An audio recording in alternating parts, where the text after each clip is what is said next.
Pare de ouvir mentiras da sua mente. Deus não te dá pensamentos de dúvida e medo. A noite era silenciosa, mas a mente daquele homem gritava dentro dele. Ele acreditava estar lutando consigo mesmo, até o momento em que percebeu que a verdadeira batalha não estava na cabeça, mas no espírito. A escuridão que o cercava não era apenas ausência de luz, era o reflexo perfeito do que acontecia dentro dele. Cada pensamento que surgia parecia carregar um peso que não vinha de Deus. Era como se vozes antigas, escondidas nas frestas da alma, tentassem definir quem ele era. Ao observar o céu do Oriente, o mesmo céu que testemunhou patriarcas enfrentando crises silenciosas, ele percebeu que a mente humana sempre foi um campo de batalha, onde o inimigo tenta semear dúvida, medo e confusão. O homem moderno acredita que seus pensamentos são frutos naturais da própria personalidade, mas as Escrituras revelam que existem influências que se infiltram de maneira sutil, tentando quebrar aquilo que Deus estabeleceu como identidade. Desde os primeiros capítulos da Bíblia, vemos uma tensão invisível moldando destinos. Não é apenas sobre ouvir ou pensar, é sobre discernir de onde cada voz vem. Quando o medo se aproxima, ele nunca carrega a assinatura divina. Quando a dúvida se levanta, ela nunca respeita o caráter de Deus. Quando a insegurança se instala, ela nunca conduz ao propósito. A mente humana foi criada para refletir a verdade, mas carrega cicatrizes que distorcem essa percepção. Nesse exato momento, milhares vivem encarcerados pela própria imaginação, acreditando que pensamentos destrutivos são legítimos, quando na realidade são ecos de uma guerra espiritual que começou muito antes de nós. Ao caminhar pelas páginas da Escritura, percebemos um padrão repetido. Toda vez que Deus se revela, ele redefine a mente antes de restaurar o caminho. Abraão precisou romper com pensamentos herdados de Ur. Moisés precisou vencer o exílio interior antes de liderar Israel. Elias precisou desafiar a própria percepção para voltar a ouvir a voz de Deus. Em todos esses casos, a luta não começou nas circunstâncias, mas nas vozes internas que tentavam controlar a narrativa. A mente humana é moldável, mas também vulnerável. Sem discernimento, ela se torna terreno fértil para ideias que não vêm do Criador. A pergunta central do vídeo surge como uma porta abrindo para um vale profundo. Por que permitimos que pensamentos de medo e dúvida definam quem somos, se a palavra afirma que Deus não nos dá esse tipo de mente? O que realmente acontece dentro da alma quando somos atacados por ideias que nos enfraquecem? E como a Escritura nos ajuda a identificar a origem dessas influências? A Bíblia não foge desse tema. Pelo contrário, ela o encara com precisão espiritual e clareza histórica, revelando um caminho de libertação que começa no interior. Este vídeo é um convite para atravessar esse vale, uma jornada que une arqueologia, teologia profunda e narrativa bíblica para mostrar que Deus não apenas conhece sua mente, ele a formou para ser um território de paz e não de tormento. Aqui você vai descobrir as raízes espirituais da dúvida, entender por que o medo tenta roubar seu destino e enxergar como Cristo confrontou diretamente as mentiras que tentam se instalar na alma humana. Não é apenas conhecimento, é restauração. Cada capítulo será um passo em direção a uma verdade que rompe cadeias internas e devolve ao coração a clareza que Deus sempre desejou para você. A raiz do conflito espiritual humano. A Bíblia nunca começa a história pelo sintoma, mas pela raiz, e entender essa lógica muda completamente a maneira como você interpreta o que acontece dentro da sua mente. Antes de tentar explicar seus medos, antes de tentar controlar suas dúvidas, Antes de buscar forças para vencer aquilo que te enfraquece, é necessário voltar à origem da batalha espiritual que molda o interior humano desde o princípio. Nada do que você enfrenta hoje é isolado. Existe uma linha espiritual que atravessa gerações, revelando que a guerra que você sente não nasceu em você. Ela foi herdada de uma história muito mais antiga, registrada desde os primeiros capítulos das Escrituras. Quando olhamos para o mundo antigo, percebemos que culturas do Oriente Próximo acreditavam que a mente humana era um território disputado por forças invisíveis. Para os povos que viviam em Canaã, Mesopotâmia e Egito, pensamentos de medo eram sinais de opressão espiritual. Mas enquanto essas culturas viam a mente como um labirinto de vozes imprevisíveis, o povo de Israel recebia uma revelação totalmente diferente. O Deus que criou o universo também criou o interior humano com propósito, ordem e clareza.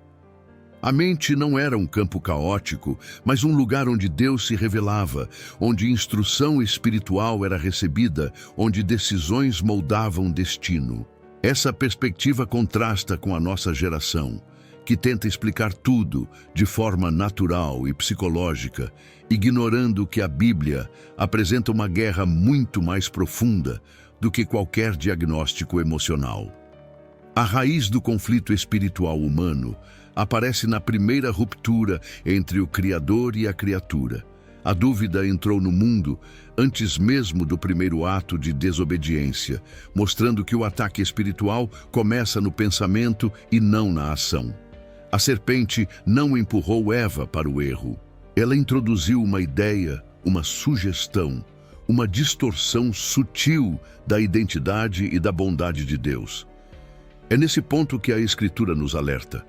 A verdadeira batalha sempre começa quando uma mentira tenta substituir a verdade. A mente não é apenas um espaço psicológico, é um território espiritual que influencia comportamentos, emoções e escolhas. E quando essa área é invadida, tudo ao redor é afetado. O Antigo Oriente tinha templos, ídolos e rituais que tentavam controlar forças espirituais. Mas Israel recebeu uma revelação muito mais elevada. Deus não habitava apenas no tabernáculo. Ele habitava na consciência daqueles que o ouviam. Por isso, a guerra real nunca foi externa, era interna. Quando o povo duvidava, perdia batalhas. Quando confiava, conquistava territórios inimagináveis. Quando temia, paralisava. Quando cria, avançava. A mente sempre foi o primeiro campo onde Deus formava guerreiros e onde o inimigo tentava destruir vocações antes mesmo de elas nascerem. Esse padrão, tão visível na história bíblica, continua se repetindo na nossa vida com a mesma precisão. A pergunta que surge é inevitável. Se a batalha é tão antiga e tão profunda, por que ainda tratamos nossos pensamentos como simples reações emocionais e não como influências espirituais? Israel aprendeu cedo que cada ideia carregava uma origem. Alguns pensamentos aproximavam do Criador, outros distanciavam. Alguns traziam vida, outros conduziam para longe do propósito. Esse discernimento não é opcional. Sem ele, a mente se torna vulnerável às mesmas táticas que começaram no Éden. E o capítulo seguinte vai revelar como esse engano começou e por que ele continua moldando vidas até hoje. O primeiro engano registrado nas Escrituras. Antes de existir medo no homem, existiu uma voz mentirosa no jardim. Essa afirmação não é apenas poética, é teologicamente precisa e espiritualmente decisiva. O primeiro ataque registrado na Bíblia não foi físico, emocional ou material. Foi intelectual. A serpente não tocou em Eva, não empurrou Adão, não forçou a queda. Ela falou. E isso revela que a raiz da nossa guerra não está nas circunstâncias, mas na origem das ideias que tentam moldar a nossa percepção de Deus, do mundo e de nós mesmos. Quando nos aproximamos da cena descrita em Gênesis, percebemos que não se trata de uma simples conversa, mas de uma ruptura cósmica. A serpente escolhe o Éden, um jardim perfeito, para introduzir a primeira distorção espiritual da história. O Éden não era apenas um lugar geográfico. As descrições que encontramos na Bíblia e em tradições do Antigo Oriente mostram que ele funcionava como o primeiro santuário da presença divina, um espaço onde céu e terra se tocavam. Nos relatos de diversas culturas mesopotâmicas, jardins sagrados representavam proximidade com divindades. No entanto, ao contrário dos mitos pagãos, o Éden bíblico não tem caos, violência ou disputa entre deuses. Ele é um lugar ordenado, pacífico e plenamente governado pelo Criador. É exatamente nesse ambiente santo que a mentira entra, mostrando que o mal sempre tenta corromper o que Deus estabeleceu como perfeito. A serpente não questiona primeiro a árvore, questiona o caráter de Deus. A primeira frase registrada é um ataque sutil à fidelidade divina. O engano não nasce quando você é tentado a fazer algo errado, mas quando uma distorção começa a se formar sobre quem Deus é. É nesse momento que o medo encontra espaço para se instalar. A serpente não oferece apenas uma alternativa. Ela cria um conflito interno, introduz a dúvida, planta uma interpretação distorcida. A estratégia permanece a mesma até hoje. O inimigo nunca tenta destruir você diretamente. Ele tenta destruir a visão que você tem de Deus, porque sabe que, quando essa visão é afetada, o resto desaba naturalmente. A arqueologia e o estudo comparado das culturas antigas revelam que no mundo semita, crenças eram transmitidas por narrativas que moldavam emoções e comportamentos. Histórias criavam realidades internas. É fascinante perceber que, em Gênesis, o inimigo usa exatamente essa estrutura. Ele cria uma narrativa alternativa, uma versão dos fatos que não corresponde à verdade. E assim como no Éden, muitos hoje sofrem porque acreditam em histórias que não nasceram em Deus. Narrativas internas que afirmam que você não é capaz, que Deus não está presente, que nada vai mudar, que seu futuro está condenado. A serpente não mudou sua estratégia porque ela funciona. Ela manipula significado, ela distorce sentido. Ela planta interpretações falsas que depois se transformam em emoções reais. Quando Eva responde, já percebemos o efeito da distorção. Ela acrescenta detalhes que Deus não disse. Isso mostra que a mentira espiritual não apenas confunde, ela altera percepções, reorganiza lembranças e cria interpretações que não existiam. A mente, antes alinhada com a voz do Criador, começa a dialogar com a dúvida. Esse é o momento mais perigoso, não quando você erra, mas quando começa a negociar com aquilo que Deus não falou. É ali que nasce o medo. É ali que nasce a insegurança. É ali que nasce a ideia de que Deus está segurando algo de você, quando na verdade Ele está protegendo você. O primeiro engano registrado na Escritura não é apenas um episódio histórico. É uma revelação sobre como a mentira espiritual opera até hoje. Ela questiona a bondade de Deus, distorce a verdade, cria confusão na mente e abre espaço para o medo que nunca deveria existir no coração humano. E se esse foi o início, o capítulo seguinte mostrará como o povo hebreu entendia essa batalha interna e por que a visão deles sobre a mente é tão diferente da nossa. A mente na antiga cultura hebraica. Os hebreus não viam a mente como você vê hoje. Para eles, não existia essa separação moderna entre racionalidade, emoção e espiritualidade. Tudo fluía a partir de um único centro interior chamado Lev, geralmente traduzido como coração, mas muito mais profundo do que o conceito ocidental. O Lev era o lugar onde decisões eram tomadas, onde pensamentos eram formados, onde intenções eram avaliadas e onde Deus falava.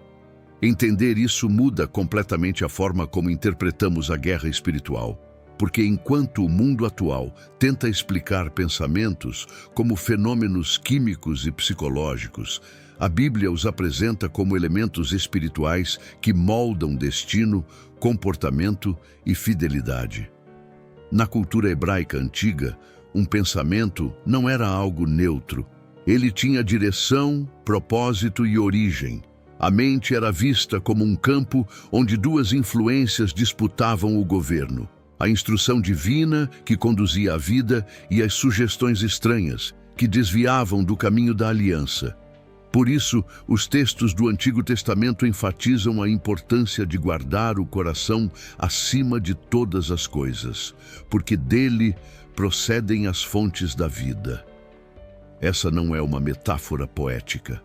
É uma explicação espiritual objetiva. O coração, entendido como centro da mente, era considerado o lugar onde se decidia obedecer ou rejeitar a vontade de Deus, e também onde se dava espaço para pensamentos que não vinham do céu. Arqueólogos e historiadores apontam que os hebreus estavam cercados por culturas que enxergavam pensamento e emoção como instrumentos manipuláveis pelas divindades pagãs. Em inscrições encontradas na antiga Ugarit, por exemplo, vemos que certos deuses eram invocados para instalar inspirações nos seres humanos. Na Mesopotâmia, havia a crença de que espíritos podiam inserir ideias de terror na consciência de uma pessoa. Mas Israel recebeu uma revelação totalmente diferente. A mente não era uma arena dominada por entidades caprichosas. Era um lugar onde o Deus de Israel chamava o seu povo à sabedoria, à obediência e à renovação contínua. A instrução divina não era apenas lei, era formação interior. Quando Deus ordenava que Israel meditasse na palavra dia e noite, ele não estava apenas pedindo reflexão intelectual. Estava protegendo o centro da identidade do povo. Estava blindando o coração contra narrativas estranhas. Estava impedindo que o medo, tão comum entre as nações pagãs, encontrasse espaço no interior daquele que confiava no Senhor. É por isso que o povo hebreu não entendia dúvida e medo como emoções naturais, mas como sinais de que a mente havia cedido terreno para influências contrárias ao caráter divino. Essa perspectiva explica por que tantos textos bíblicos ligam diretamente pensamentos à fidelidade espiritual. Em Deuteronômio, Deus alerta que pensamentos de rebeldia poderiam levar o povo ao desastre. Nos Salmos, vemos o clamor para que Deus purifique pensamentos antes mesmo de purificar atitudes. Nos profetas, a denúncia constante é contra corações divididos, mentes que oscilavam entre confiar no Altíssimo e se render às pressões dos povos ao redor. Ser hebreu não era apenas pertencer a um povo, era carregar uma mente alinhada a uma revelação. E é nesse ponto que percebemos algo essencial para esta jornada. Dúvida e medo não eram vistos como expressões naturais da alma humana. Eles eram vistos como infiltrações, como rachaduras no coração, onde narrativas contrárias podiam entrar. A mente, quando alinhada a Deus, era capaz de discernir enganos antes que eles se transformassem em práticas destrutivas. Mas, quando se afastava da verdade, se tornava vulnerável às mesmas mentiras que começaram no Éden. Com essa compreensão do leve, o capítulo seguinte revelará o momento exato em que o medo entrou no mundo e como esse acontecimento moldou a história espiritual da humanidade até hoje. Quando o medo entrou no mundo. O medo não nasceu em você. Ele entrou por outro caminho, por uma brecha espiritual aberta no momento mais crítico da história humana. Antes da queda, Adão e Eva não conheciam o que hoje chamamos de ansiedade, terror ou insegurança.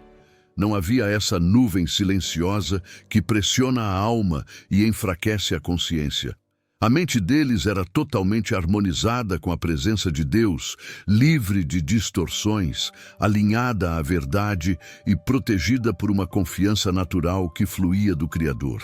O medo só aparece na narrativa bíblica depois que a mentira é aceita, mostrando que essa emoção não é uma expressão natural do ser humano em sua forma original, mas uma consequência espiritual profunda de uma ruptura com Deus.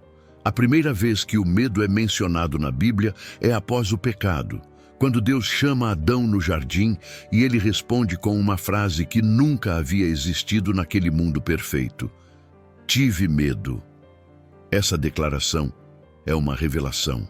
Ela mostra que quando a verdade de Deus deixa de governar a mente, outra força toma seu lugar. Adão não sentiu medo porque viu algo ameaçador no jardim. Nada havia mudado na criação ao redor. O ambiente era o mesmo. A natureza continuava obediente. O Éden permanecia intacto. O que mudou foi o interior do homem. O medo surgiu não por causa de um perigo externo, mas porque a mente dele foi desconectada da fonte que definia sua identidade. Esse detalhe é crucial. O medo não é um sentimento que nasce das circunstâncias, mas da perda de referência espiritual. Quando a mentira entrou, ela não apenas distorceu fatos, ela reconfigurou o olhar humano. Adão começou a interpretar a realidade sem a lente da verdade. E é exatamente isso que ainda acontece hoje. Quantas vezes você teme algo que não está acontecendo? Quantas vezes se sente ameaçado por cenários imaginários? Quantas vezes experimenta inseguranças que não têm base concreta? Esse é o mesmo padrão que começou no Éden. Medo é percepção corrompida, não realidade objetiva. Arqueologicamente, sabemos que em civilizações antigas, o medo era visto como um espírito que se aproximava das pessoas. Textos mesopotâmicos descrevem o medo como algo que entra no coração pela ação de deuses irados. Mas a Bíblia oferece uma explicação muito mais precisa e elevada. Para Israel, o medo não era um espírito autônomo, mas o resultado da separação entre o ser humano e o Deus que dá vida, segurança e propósito. Quando a comunhão é rompida, a mente perde sua estrutura de confiança. Ela se torna vulnerável a interpretações erradas, a percepções distorcidas e a conclusões precipitadas. O medo não é apenas uma emoção, é um indicador espiritual. Ele revela que algo dentro de nós deixou de ouvir a voz correta. Depois da queda, a relação com Deus foi afetada, a relação consigo mesmo foi afetada e a relação com o mundo também foi afetada. O medo que surgiu no Éden se espalhou pela humanidade, moldando culturas, comportamentos e decisões ao longo dos séculos. Filhos de Adão carregaram essa herança. Homens fortes fugiram quando deveriam ficar. Profetas hesitaram antes de responder ao chamado. Reis se perderam diante de ameaças que nunca se concretizaram. O medo se tornou parte da experiência humana, mas jamais parte da identidade humana. Essa é a diferença que transforma. O medo não é quem você é. É o que entrou no mundo quando a verdade foi substituída pela mentira. Quando você entende isso, deixa de lutar contra o medo como se fosse um pedaço da sua personalidade e começa a tratá-lo como aquilo que a Bíblia diz que ele é: um intruso espiritual que precisa ser expulso pela luz da revelação. E se o medo não veio de Deus, a grande pergunta agora é inevitável: por onde ele entra na sua vida hoje? O próximo capítulo revela o território onde essa voz ainda tenta se infiltrar. E por que os desertos da alma se tornam lugares decisivos nessa batalha invisível? A voz que fala no deserto da mente. As maiores guerras bíblicas aconteceram em desertos, não em cidades. E isso não é coincidência. O deserto, na narrativa bíblica, nunca é apenas um cenário geográfico. Ele é um símbolo espiritual do lugar onde todas as vozes silenciam e apenas duas permanecem: a voz de Deus e a voz que tenta distorcer o que Deus disse. Todo homem enviado por Deus passou pelo deserto antes de cumprir seu chamado. Moisés encontrou sua identidade ali. Elias ouviu o sussurro da voz divina ali. Israel foi moldado ali. Até Cristo foi levado pelo Espírito ao deserto antes de iniciar seu ministério. Isso revela que o deserto é o lugar onde as máscaras internas caem e onde a batalha entre verdade e mentira se intensifica. O deserto é desconfortável porque remove distrações. No Egito, Israel tinha tarefas, rotinas e pressões. No deserto, eles tinham apenas silêncio. E o silêncio é perigoso para uma mente que não está ancorada em Deus, porque ele amplifica aquilo que está escondido. Quando não há ruído externo, o ruído interno se torna ensurdecedor. No deserto, Israel ouviu suas próprias inseguranças gritando. A ausência de garantias expôs que o Egito havia saído do corpo, mas ainda estava preso na mente. Eles murmuraram, temeram e duvidaram, não porque o ambiente era ameaçador, mas porque a voz interior estava desalinhada com a promessa divina. Essa dinâmica se repete na vida de qualquer pessoa que busca a Deus. O deserto espiritual é aquela fase onde tudo parece parado, onde orações demoram para ser respondidas, onde portas não se abrem e onde o coração se sente exposto. É nesse cenário que pensamentos de medo tentam se instalar. A mente começa a criar cenários inexistentes, como fez Israel ao imaginar que morreria de fome ou de sede, ainda que o Deus que abriu o mar estivesse diante deles. A imaginação desgovernada é um dos maiores inimigos da fé, e ela ganha força justamente quando a realidade parece silenciosa. O deserto é o lugar onde precisamos aprender a distinguir entre o que pensamos e o que Deus está dizendo.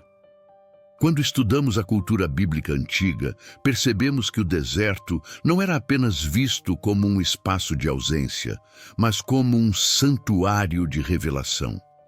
Profetas buscavam o deserto porque sabiam que lá as vozes estranhas eram confrontadas e expulsas. No silêncio árido, onde não há templos, altares ou estruturas, a alma é forçada a se voltar para o único que permanece. Deus não fala mais no deserto do que na cidade. A diferença é que, no deserto, finalmente ouvimos. É nesse ambiente interior que ele corrige percepções, desfaz ilusões e expõe pensamentos que tomaram forma sem origem divina. A voz que fala no deserto da mente é sempre reveladora. Ela mostra o que ainda está desalinhado e revela o que precisa ser curado. O problema é que, assim como Israel, muitos interpretam esse processo como abandono, quando na verdade é treinamento. Deus não leva ninguém ao deserto para destruir. Ele leva para reconstruir a partir de fundamentos verdadeiros. O inimigo, no entanto, tenta aproveitar esse território vulnerável para semear pensamentos que fragilizam, enfraquecem e desviam. Quando falta direção, ele insinua que Deus não está presente. Quando falta provisão imediata, ele sussurra que Deus não se importa. Quando falta movimento, ele sugere que Deus abandonou. O deserto é o lugar onde a mente precisa decidir qual voz seguirá. A voz de Deus que afirma, direciona e transforma, ou a voz distorcida que tenta recriar as mesmas mentiras que destruíram a confiança no Éden. Essa tensão não é apenas histórica, é atual. E entender como o inimigo utiliza esse ambiente silencioso para atacar a mente nos leva ao próximo capítulo, onde descobriremos a tática invisível que ele usa desde os tempos bíblicos para enfraquecer o interior antes de atingir qualquer outra área da vida. A tática invisível do inimigo na história bíblica. O inimigo nunca atacou primeiro o corpo, sempre atacou a mente. Essa é a tática invisível que percorre toda a narrativa bíblica desde o Éden até o Novo Testamento, revelando que as maiores batalhas espirituais não acontecem quando circunstâncias se tornam difíceis, mas quando pensamentos se tornam vulneráveis. Quando observamos as histórias bíblicas com atenção, percebemos que o padrão é contínuo e intencional. A serpente usou palavras para confundir Eva. Golias usou insultos para intimidar Israel. Jezabel usou ameaças para paralisar Elias. Os fariseus usaram acusações para tentar desestabilizar Jesus. Todos esses ataques tinham uma característica em comum: tentavam alterar a percepção antes de alterar a realidade. Na mentalidade do Antigo Oriente, palavras tinham poder espiritual. Textos de civilizações vizinhas mostram que maldições, declarações e provocações eram usadas como estratégias de guerra psicológica. Mas o que diferencia a revelação bíblica é que ela expõe a verdadeira natureza desse poder. Para Israel, palavras não eram mágicas, elas eram portas. Portas que podiam abrir espaço para a verdade ou para a mentira. Quando o inimigo fala, ele não está apenas comunicando algo. Ele está tentando encontrar brechas. Ele observa vulnerabilidades emocionais e espirituais e lança pensamentos que pareçam plausíveis, mas que carregam falsidade em sua essência. Ele não precisa destruir alguém fisicamente quando consegue aprisioná-lo internamente. Golias é um exemplo claro dessa tática. Antes de levantar a espada, ele levantou a voz.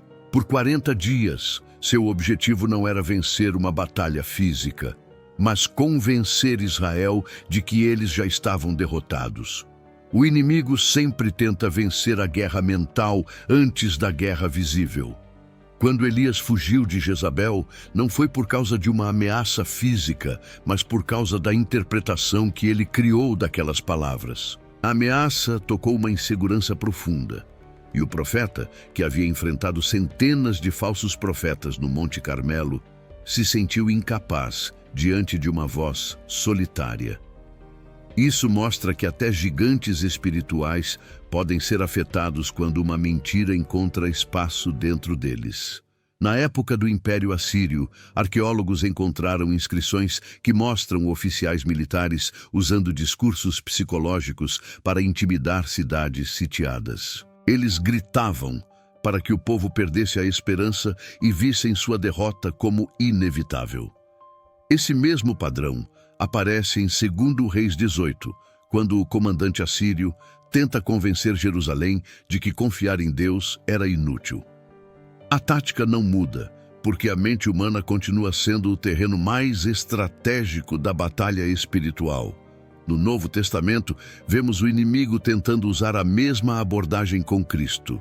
No deserto, ele não ofereceu apenas tentações, ofereceu narrativas. Sugestões que tentavam redefinir identidade, propósito e missão. Ele dizia: se tu és o Filho de Deus, tentando plantar dúvida na mente de Jesus. Essa frase aparentemente simples era um ataque direto à identidade revelada no batismo. O inimigo sempre tenta desfazer o que Deus estabelece. Ele sabe que, se conseguir alterar sua percepção sobre quem Deus é e sobre quem você é nele, não precisa fazer mais nada. Você mesmo enfraquecerá sua própria caminhada. Perceber essa tática muda tudo, porque mostra que a dúvida e o medo não são apenas emoções aleatórias. São armas. Armas antigas, refinadas, usadas com precisão ao longo de séculos. Elas tentam criar na mente uma realidade que não corresponde ao que Deus declarou. E quando essa realidade é aceita, a vida começa a se mover conforme essa mentira. Por isso, a guerra espiritual é tão séria. Ela não destrói vidas de uma vez. Ela destrói pela semente, pela sugestão, pela interpretação errada, pela distorção que parece inofensiva, mas que cresce em silêncio. Se essa é a tática, a pergunta que surge agora é inevitável. Como Deus reage quando a dúvida tenta ocupar a mente dos seus filhos? A resposta nos leva ao próximo capítulo, onde veremos como o próprio Criador confronta pensamentos que não nasceram no seu coração. Como Deus responde à dúvida na Bíblia. Quando Deus fala, Ele primeiro desfaz a mentira antes de dar a direção. Esse é o padrão divino que atravessa toda a Escritura e que revela a forma como o Criador trata a dúvida humana. Deus nunca ignora a confusão interior de alguém. Ele nunca despreza o medo que tenta se instalar. Ele nunca exige obediência sem antes restaurar a visão espiritual. Cada vez que a dúvida aparece na vida de um servo de Deus, o Senhor responde. E sua resposta sempre expõe o engano, reafirma o caráter divino e reconfigura a mente para enxergar a realidade com clareza. Dúvida não é enfrentada com força humana, mas com revelação. Quando olhamos para a história de Moisés, vemos esse padrão com absoluta nitidez. No momento do chamado, Moisés apresenta suas inseguranças e diz que não é capaz, que não tem voz para falar, que o povo não vai acreditar. A resposta de Deus não é uma repreensão severa. O Senhor não diz que Moisés está exagerando. Em vez disso, ele revela sua identidade dizendo, "Eu sou." Antes de enviar Moisés ao Egito, Deus corrige a percepção que Moisés tinha sobre si mesmo e sobre o próprio Criador. Ele desfaz a mentira de incapacidade, mostrando que a missão não depende da habilidade humana, mas da presença divina. Assim, a dúvida de Moisés é tratada não com argumentos emocionais, mas com uma declaração que redefine a realidade. A presença de Deus será suficiente. No episódio de Gideão, o padrão se repete. O anjo do Senhor aparece e o chama de homem valoroso, mas Gideão responde com dúvida, apontando para suas fragilidades e para o caos ao redor. Ele não consegue ver o que Deus vê. Ele está preso à interpretação humana do cenário. Deus, então, desfaz a mentira que prendia sua mente. Ele não apenas dá uma ordem, ele afirma uma verdade espiritual que confronta a dúvida. Eu estarei contigo. Deus não espera Gideão se sentir forte. Ele declara força sobre quem está fraco. Isso revela que Deus sempre trata a raiz da dúvida antes de entregar a instrução. Nos Salmos, especialmente nas orações de Davi, vemos Deus respondendo dúvidas através de lembranças espirituais. Quando Davi se sente cercado, confuso ou com medo, Deus o conduz a recordar o que ele já fez. Essa prática profundamente hebraica era uma forma de restaurar a percepção. A dúvida altera a memória, mas Deus a reorganiza, trazendo à mente aquilo que confirma seu caráter. Assim, a resposta divina neutraliza o medo, pois onde há memória da fidelidade divina, a mentira perde força. No Novo Testamento, Cristo continua esse mesmo método. Quando Tomé expressa sua dúvida diante da ressurreição, Jesus não o rejeita. Ele não diz que Tomé é fraco. Ele oferece evidência, ele se apresenta. Ele dissolve o engano mostrando a verdade. Quando Pedro afunda no mar por causa do medo, Jesus não o abandona. Ele o resgata e pergunta por que ele duvidou. Essa pergunta não é acusação, é revelação. É o convite para Pedro enxergar que o medo não surgiu porque o mar era forte, mas porque sua atenção foi desviada da presença que sustentava seus passos. A resposta de Deus à dúvida é sempre transformadora. Ele não responde com raiva, mas com luz. Ele não responde com condenação, mas com clareza. Cada vez que o medo tenta se instalar, Deus revela seu caráter. Cada vez que a dúvida cresce, Deus reafirma sua verdade. E essa forma divina de lidar com a mente humana prepara o coração para a revelação mais profunda. Se Deus não é o autor do medo, quem é? De onde vêm esses pensamentos que tentam enfraquecer a alma? A resposta está no próximo capítulo, onde entenderemos a origem espiritual da guerra mental que você enfrenta. A origem espiritual da sua guerra mental. O que você chama de emoção, a Bíblia chama de influência. Essa distinção é crucial para entender a profundidade da batalha espiritual que se desenrola dentro da mente humana. Pensamentos não surgem no vazio. Eles carregam origem, direção e intenção. A palavra de Deus apresenta a mente como um território onde duas vozes disputam governo. A voz do Espírito, que conduz à vida e paz, e a voz do engano, que conduz ao medo, dúvida e confusão. A guerra mental não é apenas psicológica, é espiritual. E ela tem raízes tão antigas quanto a primeira ruptura que aconteceu no Éden.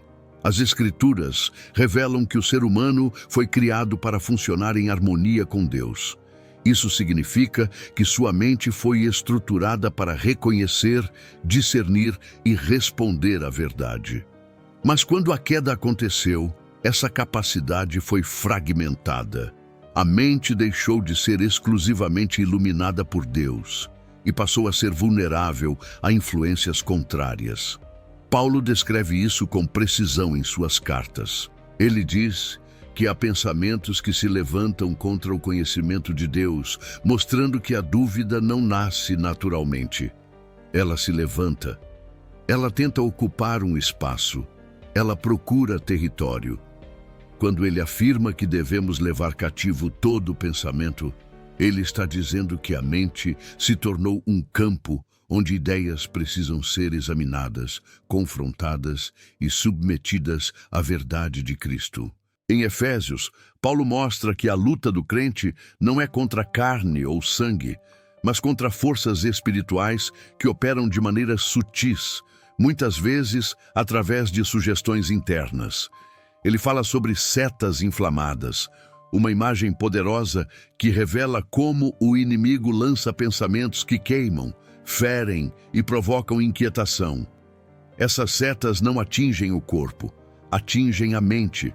São ideias que chegam sem pedir permissão, tentando alterar percepções, distorcer emoções e enfraquecer convicções espirituais. Assim como no Éden, o ataque não começa com ações. Começa com pensamentos que questionam a bondade, o caráter e as promessas de Deus. O capítulo 11 de 2 Coríntios aprofunda ainda mais essa compreensão. Paulo alerta que a serpente enganou Eva através da astúcia, e o medo dele é que a mente dos cristãos seja igualmente corrompida e desviada da simplicidade que há em Cristo. Isso significa que o engano não é uma força mística distante, é uma distorção que tenta operar na consciência. É uma alteração da forma como você interpreta a realidade. É uma infiltração que, quando não identificada, começa a moldar comportamentos e reações emocionais. Ao analisar o contexto histórico das cartas paulinas, percebemos que ele escrevia para comunidades cercadas por filosofias greco-romanas, cultos idólatras e práticas espirituais que envolviam manipulação mental. Arqueólogos encontraram inscrições e rituais que tentavam invocar visões, inspirações e emoções para controlar indivíduos. Paulo conhecia esse mundo e sabia que muitos pensamentos que surgiam dentro da mente do povo não eram apenas fruto da fraqueza humana, mas influências espirituais reais que tentavam conduzi-los para longe da verdade. Ele não romantiza essa guerra, ele a expõe com clareza. Romanos 8 oferece a contraparte dessa realidade. Ali, Paulo revela que quem é governado pela carne experimenta medo e morte espiritual, mas quem é governado pelo Espírito experimenta vida e paz. Isso significa que a mente não é apenas atacada. Ela pode ser governada, ela pode ser alinhada, ela pode ser restaurada. A dúvida e o medo não têm raiz divina, mas a paz e a clareza sim. A origem da guerra é espiritual, mas a vitória também é. A partir desse entendimento, surge a questão que muda tudo. Se pensamentos de medo e dúvida têm origem espiritual, Qual é o antídoto que Deus oferece para libertar a mente e restaurar a verdade dentro do coração? Essa resposta está revelada nas Escrituras, e o próximo capítulo mostrará como Deus entrega uma arma poderosa que destrói toda mentira que tenta se levantar contra sua revelação. O antídoto divino revelado nas Escrituras. A Bíblia não apenas identifica a mentira, ela entrega a arma contra ela. E essa arma não é uma técnica humana, não é um método psicológico, não é um exercício de força de vontade. A resposta de Deus à guerra mental é espiritual, profunda e irrevogável. Em 2 Timóteo 1,7, encontramos uma das declarações mais poderosas sobre o tipo de mente que Deus concede aos seus filhos. O Senhor não nos deu espírito de medo, mas de poder, amor e mente equilibrada. Esse versículo não é apenas uma frase de conforto, é uma revelação de identidade. Ele mostra que a mente cristã tem uma origem divina e, portanto, carrega características que nenhuma força espiritual contrária pode destruir. Quando Paulo escreve essas palavras a Timóteo, ele está falando a um jovem líder que enfrentava pressões externas, perseguições e desafios internos.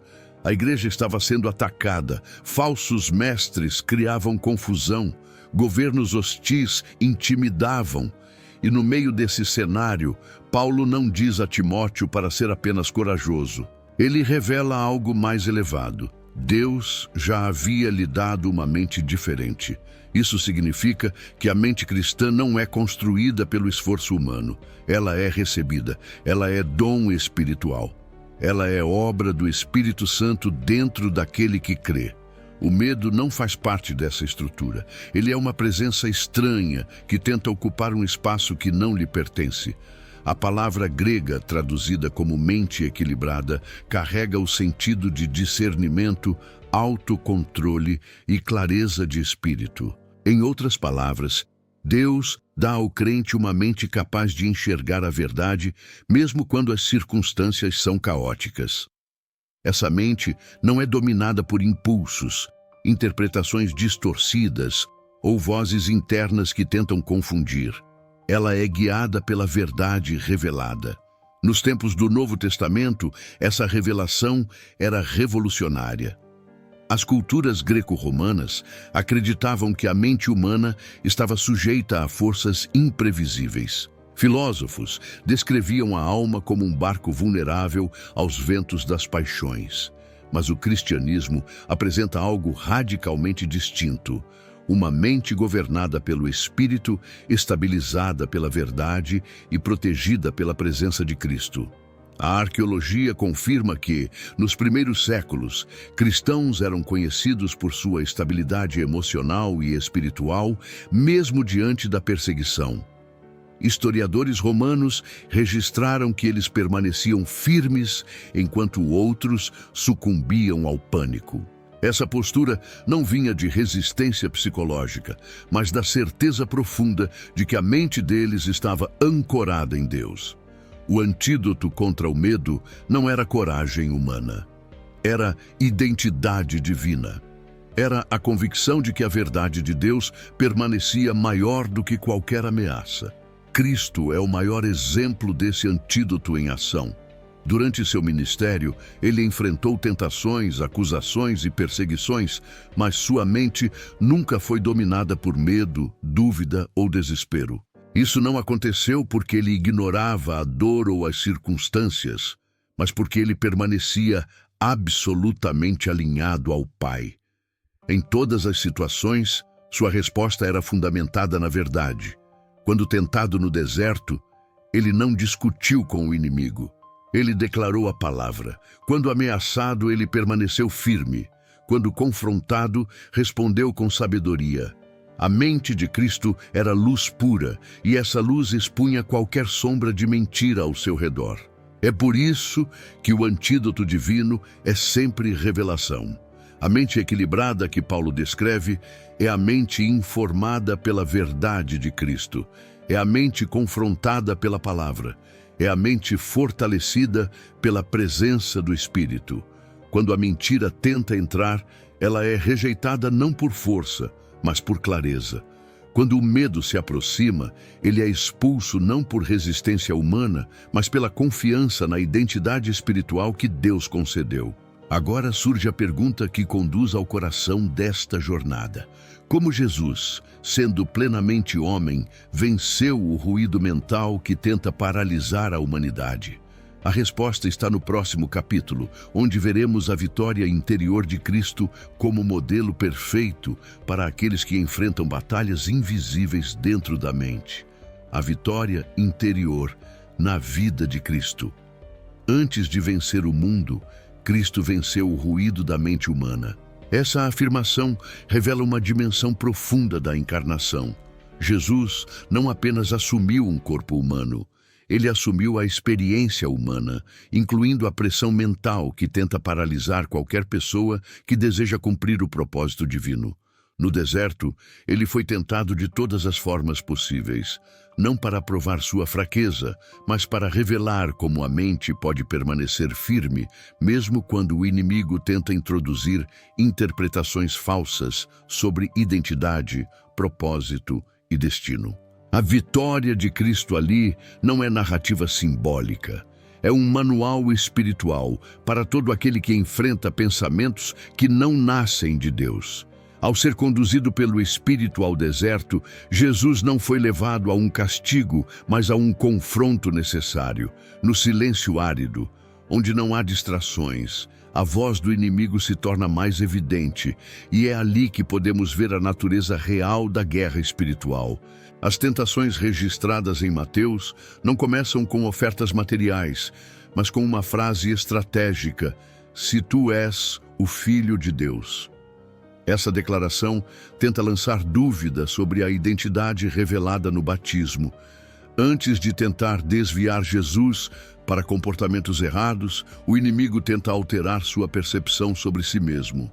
Isso revela que a batalha mais séria não é contra circunstâncias, mas contra interpretações distorcidas sobre quem Deus diz que você é. Cristo vence cada ataque não com argumentos emocionais, mas com a palavra. Ele não tenta convencer o inimigo, ele não negocia, ele não discute, ele declara a verdade. Essa postura mostra que a vitória interior começa quando a mente se submete inteiramente ao que Deus já disse. Cada resposta de Jesus expõe uma mentira e reafirma uma verdade. Deus é suficiente, o propósito é seguro, a identidade está estabelecida. A mente de Cristo é a mente perfeita, que não é afetada por narrativas alternativas, porque ela permanece ancorada no caráter do Pai. Esse padrão aparece de forma ainda mais impressionante durante a tempestade no mar da Galileia. Enquanto os discípulos entram em pânico, Jesus permanece em paz. A tempestade não altera seu interior. Sua mente não se curva diante do caos que tenta desesperar os outros. A reação de Cristo mostra que o medo só domina aqueles que interpretam a realidade sem a clareza da presença divina. Para Jesus, a tempestade não era ameaça, era cenário para revelação. Ele não apenas acalma o mar, mas expõe o que estava acontecendo dentro dos discípulos. Eles não estavam sofrendo por causa da água, mas por causa da dúvida que distorcia sua percepção sobre quem estava no barco com eles. Outro momento determinante ocorre no Getsêmani. Ali, Cristo enfrenta a angústia profunda, mas mesmo diante da pressão emocional extrema, ele não se entrega a pensamentos de abandono ou desespero. Ele verbaliza a dor, mas entrega a decisão ao Pai. Ele sente a agonia, mas não permite que ela defina sua obediência. Essa cena prova que sentir não é pecado. O problema não está na emoção em si, mas na forma como ela tenta governar. Cristo mostra que a mente pode ser pressionada sem ser dominada. Ele permanece firme porque sua vontade está alinhada ao propósito divino, não à intensidade da dor momentânea. A vida de Cristo revela que a verdadeira liberdade mental não é a ausência de batalha, mas domínio espiritual sobre ela. Ele mostra que a mente iluminada pela verdade é capaz de desmontar qualquer narrativa distorcida lançada pelo inimigo. Sua vitória interior se torna modelo, referência e fundamento para todo aquele que deseja viver com clareza espiritual em um mundo onde tantas vozes competem pela atenção da alma. Se Cristo nos mostra como vencer interiormente, o próximo capítulo revela como homens comuns, transformados pela presença do Espírito Santo, também venceram medos profundos e dúvidas esmagadoras, provando que essa vitória não é apenas possível, mas esperada na vida de cada discípulo. Como os apóstolos venceram o medo? Homens comuns se tornaram gigantes espirituais quando entenderam a natureza da batalha que travavam dentro de si. Nenhum dos apóstolos nasceu destemido. Nenhum deles veio ao mundo com coragem extraordinária. Eles eram pescadores, cobradores de impostos, trabalhadores que conheciam as pressões do cotidiano, a dureza da vida e as incertezas da existência. Mas algo decisivo aconteceu quando encontraram Cristo e, posteriormente, quando receberam o Espírito Santo. O medo que antes governava suas decisões começou a perder força diante da revelação que receberam. A transformação deles não foi psicológica, foi espiritual. Eles venceram o medo, não porque ficaram mais fortes, mas porque passaram a enxergar a realidade com a luz divina. Antes da cruz, os apóstolos foram profundamente marcados pelo medo. Pedro negou Jesus porque a ameaça de morte ativou a velha natureza. Ele não negou porque não amava. Ele negou porque ainda estava preso à interpretação humana da realidade. Seu pensamento foi afetado pela pressão externa. Sua mente não estava preparada para enfrentar a intensidade da perseguição. Esse mesmo Pedro, dias depois, se tornou a voz mais ousada da igreja primitiva. Ele pregou para multidões, enfrentou autoridades e se recusou a parar de anunciar o evangelho, mesmo quando sua vida estava em risco. O que aconteceu dentro dele? A dúvida foi substituída por revelação. O medo foi substituído por convicção. Ele recebeu uma identidade que não podia ser abalada por ameaças humanas.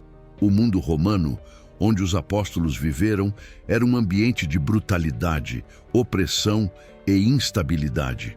Arqueólogos encontraram registros descrevendo execuções públicas, perseguições e torturas aplicadas a grupos considerados perigosos para o império. Os cristãos, especialmente no primeiro século, eram vistos como inimigos da ordem romana, porque se recusavam a venerar o imperador. Historicamente, isso significava viver sob constante ameaça, mas mesmo assim, eles avançaram. Em vez de se esconder, proclamaram a verdade com coragem. Em vez de recuar, enfrentaram prisões, açoites e exílios. Eles não eram insensíveis ao perigo, mas a verdade de Cristo governava mais forte do que o medo da morte. Paulo é um dos exemplos mais marcantes dessa vitória interior. Ele enfrentou naufrágios, perseguições, apedrejamentos e prisões, mas sua mente permaneceu estável. Em suas cartas, ele revela o segredo dessa força. Ele diz que o Espírito dá testemunho dentro do crente, fortalecendo o interior para que pensamentos de temor não encontrem espaço. Ele afirma que nenhuma aflição presente pode se comparar com a glória que será revelada. Essas declarações não são discursos motivacionais, são confissões espirituais de alguém cuja mente foi completamente transformada. A dúvida não desapareceu automaticamente. Ela foi vencida pela verdade, repetidas vezes. João, o apóstolo do amor, também enfrentou intensa perseguição. Ele foi exilado na ilha de Patmos, um lugar árido, destinado a prisioneiros de alta periculosidade. Mesmo nesse ambiente hostil, sua mente permaneceu tão alinhada ao Espírito que ele recebeu a maior revelação profética do Novo Testamento. Isso mostra que o ambiente externo não determina a saúde espiritual. A revelação que Deus concede àqueles que permanecem firmes é capaz de transformar qualquer deserto em território de visão divina. Os apóstolos nos mostram que o medo não é vencido na ausência de ameaças, mas na presença de Cristo. A mente deles foi moldada por uma verdade maior do que qualquer circunstância. Eles viveram perseguidos, mas não dominados. A ameaça era real, mas não governava. A dor era presente, mas não definia. Eles provaram que o medo só permanece onde a revelação não chegou. Quando a verdade ocupa o coração, o medo perde seu trono. A partir dessa compreensão, surge a pergunta prática: como aplicar essa vitória interior hoje? Como na vida cotidiana desfazer pensamentos falsos, resistir às mentiras que tentam se instalar e manter a mente alinhada com a verdade? O próximo capítulo revela a prática espiritual bíblica que desmantela qualquer narrativa distorcida e leva a alma para a luz que vence toda sombra. A prática espiritual que desfaz pensamentos falsos. Você não vence um pensamento com força, mas com luz. Essa é a chave espiritual que percorre toda a Escritura e que revela o caminho para desarmar as narrativas que tentam invadir a mente. Pensamentos falsos não são derrotados através de esforço mental, mas através de revelação espiritual. A Bíblia nunca orienta o crente a lutar contra as sombras. Ela ordena que ele acenda a luz. E essa luz é a verdade que procede de Deus. Por isso, toda prática espiritual bíblica que transforma a mente está ligada a um único movimento: substituir o engano pela revelação. Não é sobre resistir ao pensamento errado, mas sobre permitir que a verdade ocupe o espaço onde a mentira tentava se instalar. O apóstolo Paulo descreve essa prática quando diz que devemos renovar a mente. Renovar significa trocar, substituir, reconstruir. Ele não diz para fortalecer a mente natural. Ele diz para transformá-la. Essa renovação acontece quando a palavra de Deus, iluminada pelo Espírito Santo, confronta interpretações que foram formadas pela dor, pelo medo ou pela influência espiritual contrária. A prática espiritual que desfaz pensamentos falsos é um processo contínuo, não um evento isolado. É um movimento diário de colocar a mente diante da verdade, não apenas para informação, mas para transformação. Na cultura hebraica, essa prática era conhecida como meditação, mas não no sentido moderno de esvaziar a mente. Pelo contrário, meditar significava encher o coração com a palavra de Deus. Significava repetir, lembrar, declarar e internalizar a verdade até que ela moldasse percepções. Era uma disciplina ativa que formava o interior e expulsava pensamentos alheios ao caráter divino. O Salmo 1 descreve o justo como alguém que medita na lei do Senhor dia e noite. E isso não é apenas poesia. É uma instrução espiritual explícita sobre como manter a mente guardada contra narrativas estranhas. No mundo antigo, essa prática era também uma forma de resistência espiritual. Arqueólogos encontraram inscrições judaicas que destacam a importância de recitar as promessas de Deus durante momentos de crise. Isso não era superstição, era estratégia. A repetição da verdade realinhava a mente e impedia que pensamentos de desespero encontrassem espaço. A palavra funcionava como uma âncora, estabilizando a alma, mesmo quando tudo ao redor parecia incerto. Isso explica por que tantas vezes nos Salmos Davi conversa consigo mesmo. Ele não está desabafando, ele está realinhando sua mente. Ele diz: "Por que estás abatida, ó minha alma? Espera em Deus." Ele confronta o pensamento, não com força, mas com luz. O próprio Cristo usou essa prática no deserto. Diante das sugestões do inimigo, ele não tentou resistir emocionalmente. Ele declarou a palavra. Ele trouxe luz para revelar a mentira escondida na sugestão. Essa é a arma mais poderosa do crente. Quando um pensamento falso tenta se instalar, ele deve ser exposto pela verdade. A palavra declarada, quando procede da revelação, não é argumento humano, é espada do Espírito. E quando essa espada é empunhada, qualquer narrativa que não nasceu em Deus perde sua força. A prática espiritual que desfaz pensamentos falsos também envolve oração. Não a oração superficial que busca alívio imediato, mas a oração que confronta o interior e alinha a alma com a vontade divina. Em Filipenses 4, Paulo afirma que a paz de Deus guarda os pensamentos e sentimentos daquele que apresenta tudo diante dele. Essa paz não é passiva. Ela guarda como um soldado guarda uma cidade. Ela vigia, ela protege. Ela impede que a mente seja invadida por pensamentos que roubam a alegria e enfraquecem a fé. No entanto, para essa prática funcionar de forma plena, ela precisa de um último elemento: constância. Uma mente renovada não é fruto de momentos isolados de devoção, mas de um estilo de vida moldado pela verdade. Quando a alma se acostuma a buscar luz diariamente, pensamentos falsos não conseguem mais se estabelecer. Eles são identificados e expulsos antes de gerar raízes. A dúvida perde espaço, o medo perde autoridade, a mentira perde território. Essa prática é poderosa, mas não é o fim da jornada. A Bíblia revela uma proteção espiritual que Deus disponibiliza para seus filhos, uma armadura que cobre a mente e impede que qualquer ataque encontre brecha.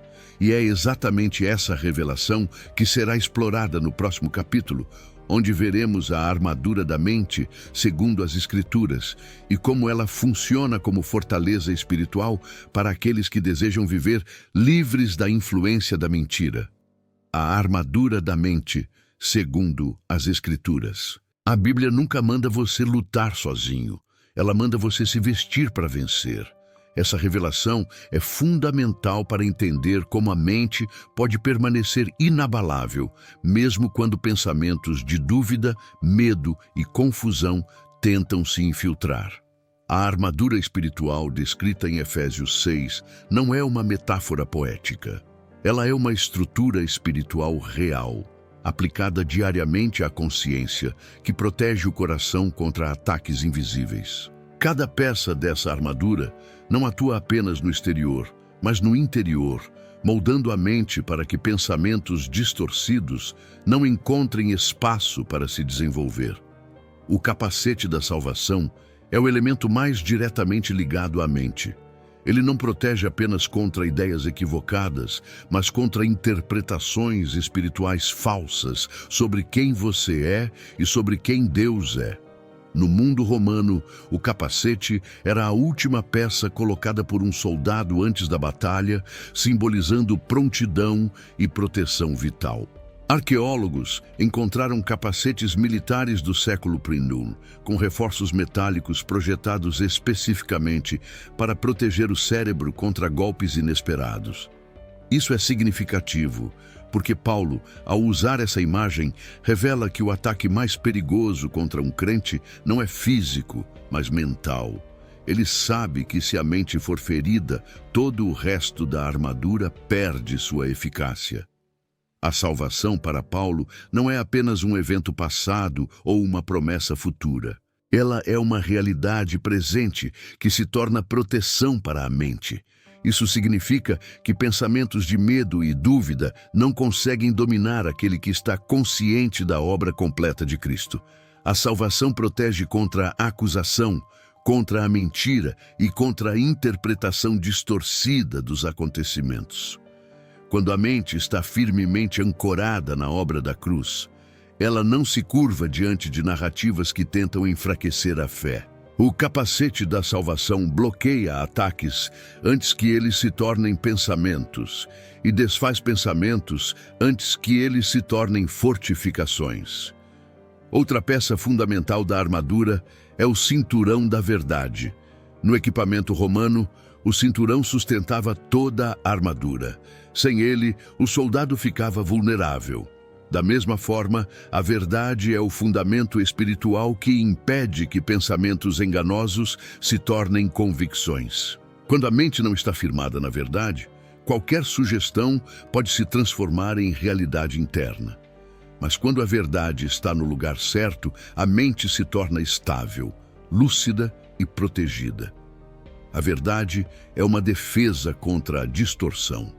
Ela mantém a alma em alinhamento com Deus. O escudo da fé também atua na mente. Paulo diz que ele apaga setas inflamadas, uma imagem perfeitamente compreendida no mundo antigo. Arqueólogos encontraram setas incendiárias usadas em guerras para causar pânico e desordem entre soldados. Elas eram projetadas para não apenas ferir, mas incendiar aquilo que tocassem. Paulo utiliza essa metáfora para revelar que muitos ataques espirituais chegam à mente não como pensamentos simples, mas como ideias que carregam emoção, intensidade e urgência falsa. O escudo da fé não apenas impede que esses pensamentos entrem, como apaga sua força emocional. Ele neutraliza os ataques antes que eles criem raízes. A espada do Espírito, a palavra de Deus, não é apenas instrumento de ataque. Ela é ferramenta de discernimento. Quando a mente está sob ataque, a palavra entra como lâmina que separa o que é verdadeiro do que é falso. Ela expõe, revela e desmascara narrativas que tentam se vestir de lógica, mas que escondem engano. A espada protege porque ilumina e ilumina porque procede do próprio Deus. Quando a verdade é declarada, qualquer pensamento que não nasceu no coração divino perde sua força. A armadura não é simbólica. Ela é espiritual, prática e absolutamente necessária. Cada peça atua diretamente na mente.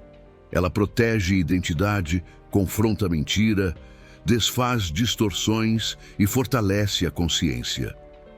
Quando alguém se veste dessa armadura, não importa o ambiente ao redor. A mente permanece guardada. A dúvida perde espaço. O medo perde autoridade. A mentira perde sua estratégia. E essa proteção nos leva ao próximo capítulo, onde veremos o chamado divino para assumir uma nova identidade que não apenas expulsa pensamentos falsos, mas estabelece uma mente completamente renovada em Cristo. O chamado divino para uma nova identidade. Deus não quer apenas silenciar a mentira, Ele quer redefinir quem você é. Esse é o ponto mais profundo da jornada espiritual, o momento em que a mente deixa de ser apenas protegida e passa a ser reconstruída. Toda a narrativa bíblica aponta para essa verdade. Deus não está interessado em apenas aliviar sintomas, Ele está comprometido em transformar a essência. A dúvida e o medo entram onde existe um vazio de identidade. Quando não sabemos quem somos em Deus, qualquer interpretação distorcida encontra espaço para se instalar. Por isso, a Bíblia não apresenta apenas mandamentos para a mente. Ela apresenta uma identidade completamente nova para o coração daqueles que pertencem a Cristo. A regeneração não é apenas um conceito teológico, ela é uma realidade espiritual concreta. O novo nascimento descrito por Jesus não é uma metáfora emocional. É uma mudança radical na origem da mente, da percepção e da consciência. Ao nascer de novo, o crente recebe uma nova natureza, e essa natureza é formada segundo Cristo. Isso significa que a mente regenerada não funciona a partir das narrativas antigas, mas a partir da verdade daquele que a criou. Paulo afirma em 2 Coríntios 5,17 que quem está em Cristo é nova criatura e as coisas antigas passam. Esse processo não é apenas moral, é mental. A velha forma de pensar perde sua autoridade. A mente renovada começa a enxergar o mundo, Deus e a si mesma sob uma nova luz. A cultura hebraica compreendia a identidade como algo que fluía de Deus. Eles não se definiam por conquistas, sofrimentos ou circunstâncias. Eles se definiam pela aliança. Quando Deus mudava o nome de alguém, ele não estava apenas alterando uma palavra, ele estava redefinindo destino, vocação e percepção. Abrão se tornou Abraão, Jacó se tornou Israel, Simão se tornou Pedro. Cada transformação de nome representava uma transformação de mente. Isso revela que Deus só deposita propósito onde existe identidade restaurada. Ele não constrói sobre ruínas, ele reconstrói completamente. No Novo Testamento, essa revelação se torna ainda mais visível. A identidade do crente é diretamente ligada à obra de Cristo. Ele é chamado Filho de Deus, herdeiro, embaixador, sacerdote real e templo do Espírito Santo. Essas palavras não são títulos alegóricos. Elas são descrições espirituais que têm impacto direto sobre a forma como a mente interpreta a realidade. Quando alguém entende quem é em Cristo, pensamentos de medo perdem seu domínio. Quando a identidade é ancorada na filiação divina, a dúvida não encontra território fértil. Quando o coração descansa na verdade sobre quem Deus diz que você é, qualquer narrativa contrária se torna pequena e insignificante. A arqueologia bíblica revela que, para os povos do Oriente, identidade determinava destino. Um nome carregava significado e direcionava escolhas. Deus se utiliza dessa compreensão cultural para mostrar que identidade espiritual também determina vida espiritual. A mente que se vê como derrotada, vive derrotada. A mente que se vê como abandonada, vive insegura. Mas a mente que se vê como filha do Deus vivo, vive com coragem, clareza e propósito. Identidade não é apenas crença, é direção. A nova identidade concedida por Cristo não apenas expulsa a mentira, ela constrói uma verdade permanente. Ela estabelece alicerces que não podem ser abalados pelo medo ou pela dúvida. A partir dessa identidade, o crente não luta pela vitória. Ele luta a partir da vitória. Ele não busca aprovação para se sentir seguro. Ele vive seguro porque já foi aprovado por Deus através da obra de Cristo. Essa consciência redefine tudo.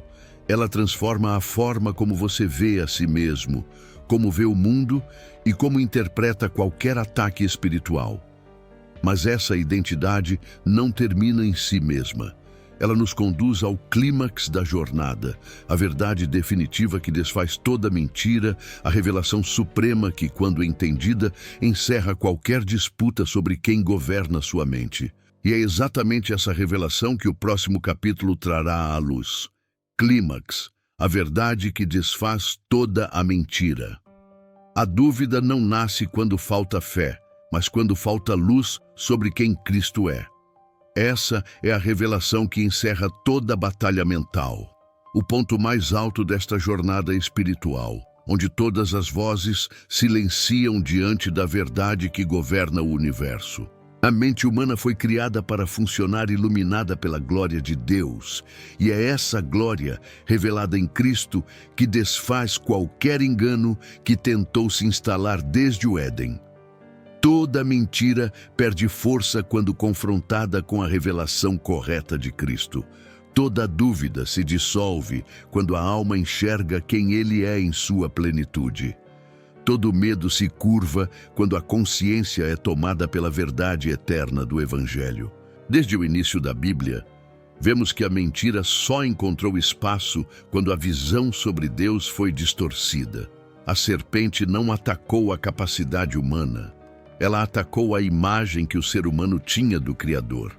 E essa estratégia não mudou, porque ela funciona sempre que a verdade sobre Cristo é obscurecida. Por isso, o clímax de toda guerra espiritual não está em vencer sentimentos, mas em enxergar Cristo como Ele realmente é. A visão correta de Cristo é a lâmina que corta a raiz de toda mentira. É a luz que invade o interior e expulsa qualquer sombra. É a revelação que redefine a mente, cura as feridas internas e restaura a identidade perdida. No livro do Apocalipse, João vê Cristo glorificado no exílio de Patmos, e essa visão transforma completamente sua percepção da realidade. Ele não era mais apenas o mestre carpinteiro da Galileia. Ele era o Filho do Homem em glória, com olhos como chama de fogo, rosto brilhando como o sol, e voz como muitas águas. Essa visão não nasce de imaginação humana. Ela nasce de revelação divina, e é essa revelação que desfaz o medo. João estava preso, isolado e perseguido, mas sua mente não foi dominada pela circunstância, porque sua percepção foi realinhada pela visão do Cristo ressurreto. A dúvida se torna impossível quando Cristo é visto em verdade. A arqueologia mostra que Patmos era uma ilha rochosa, árida e usada como prisão para homens considerados perigosos para o império. Não havia conforto, não havia apoio, não havia garantias. Mas mesmo assim, João recebe ali uma das maiores revelações da história. Isso prova que o ambiente não define a mente. A revelação define. A maior visão de Cristo não veio no templo, nem no Monte da Transfiguração, mas no exílio. Isso nos ensina que a verdade que desfaz toda mentira não depende de circunstâncias favoráveis. Ela depende do encontro vivo com Cristo, que ilumina o interior até que toda distorção desapareça. Cristo é a resposta final para o medo, porque Ele governa acima de todas as forças que tentam intimidar. Ele é a resposta final para a dúvida, porque sua verdade é maior do que qualquer narrativa contrária. Ele é a resposta final para a insegurança, porque sua obra garante que nada pode separar seus filhos do amor do Pai. Quando a mente contempla Cristo em sua glória, a mentira perde território. Quando a consciência se curva diante de sua verdade, a dúvida é expulsa. Quando o coração descansa em sua presença, o medo se dissolve como fumaça diante do sol. Esta é a verdade que desfaz toda mentira. Cristo é maior do que aquilo que tenta te paralisar. Ele é maior do que seus pensamentos, maior do que suas dores, maior do que suas interpretações distorcidas, maior do que qualquer voz interna que tenta te convencer do contrário. A mente só encontra descanso quando se rende a essa revelação. A alma só encontra paz quando se entrega a esse governo. O coração só encontra liberdade quando se alinha a essa luz. E assim, a jornada chega ao seu clímax não em você, mas nele.